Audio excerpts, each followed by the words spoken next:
How protected are you from the so-called digital threats? Hillary Isaac recently sat down with a security expert to explain how crimes are done online and what we can do to keep cyber criminals at bay.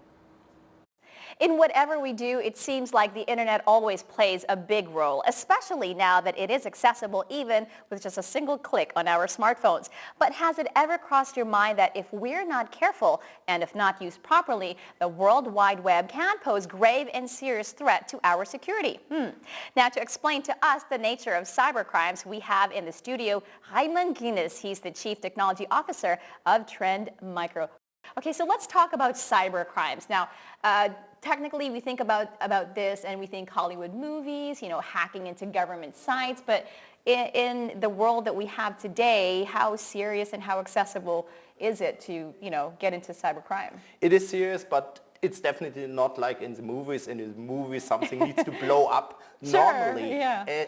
If it is a successful hack, if it is not about hacktivism where you want to change a web page, the cyber criminal is successful. Like what Anonymous does? Yeah. Yeah.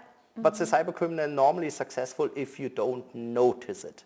If the cyber criminal is within the network as long as possible and steals all the data. And normally you don't read it in the news.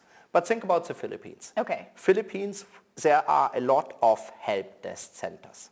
Yes. Okay?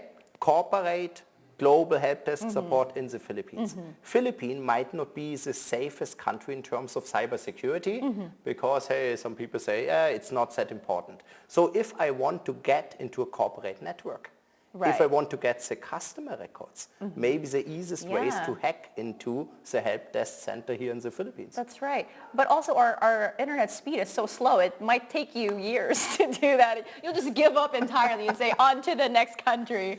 No, as an attacker, I wouldn't give up because when I once own systems within the computer network, I have time to transfer the data out. Again, if I'm clever, I have half a year to 1 year to own systems within the company without them knowing it. So I have time no matter how slow it is. Let's talk about something simpler like Facebook or Instagram or Twitter.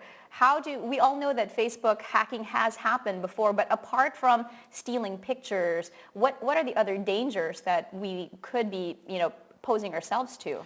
The dangers are really that Facebook is again used as a way to infect you, to intercept you. It's not just the data about you Facebook has, which people are hacking. It's also when you are on Facebook, sometimes you see funny URLs, and when you click on them, you will be infected. So we are actually working in the back end with Facebook to figure out all the bad URLs so you don't see them anymore because Facebook filters them out before it affects you. These are the ones that they click and share, yes. Right? Okay, yeah. That's why I never click those things. Now let's talk about the enterprise levels. We understand that cyber criminals, they continue to discover ways to steal money, bank accounts or what have yous. Tell us more about how we can stay safe or how to avoid this.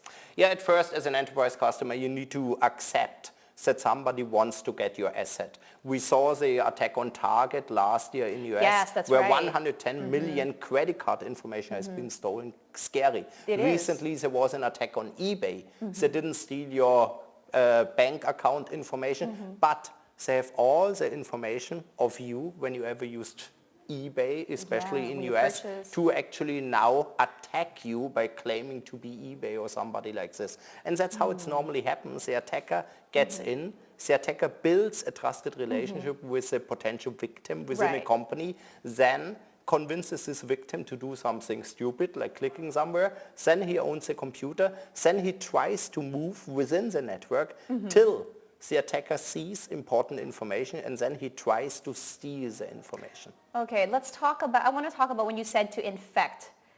What do you mean by infect? So infect is actually placing a piece of malware, malicious codes, changing the computer and using a program like a tool to transfer the data out. That's how it's normally done. That is really frightening.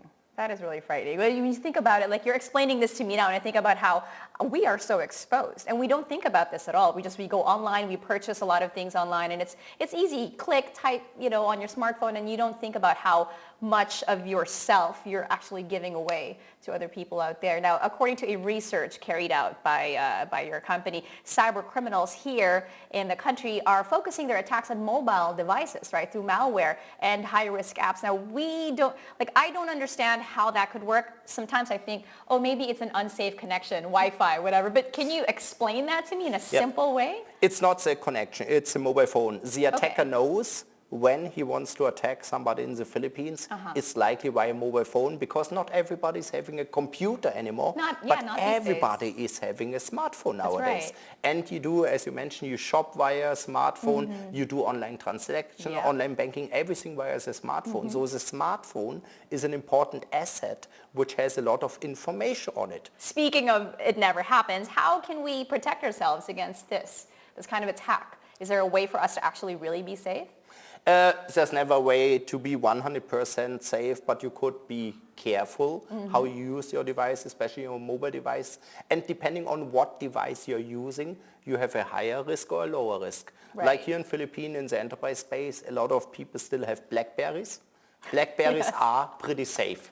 They're not so sexy anymore, so people have their private device as well. Then an iPhone is also pretty safe. But I know an iPhone is expensive, so we don't have that many iPhones.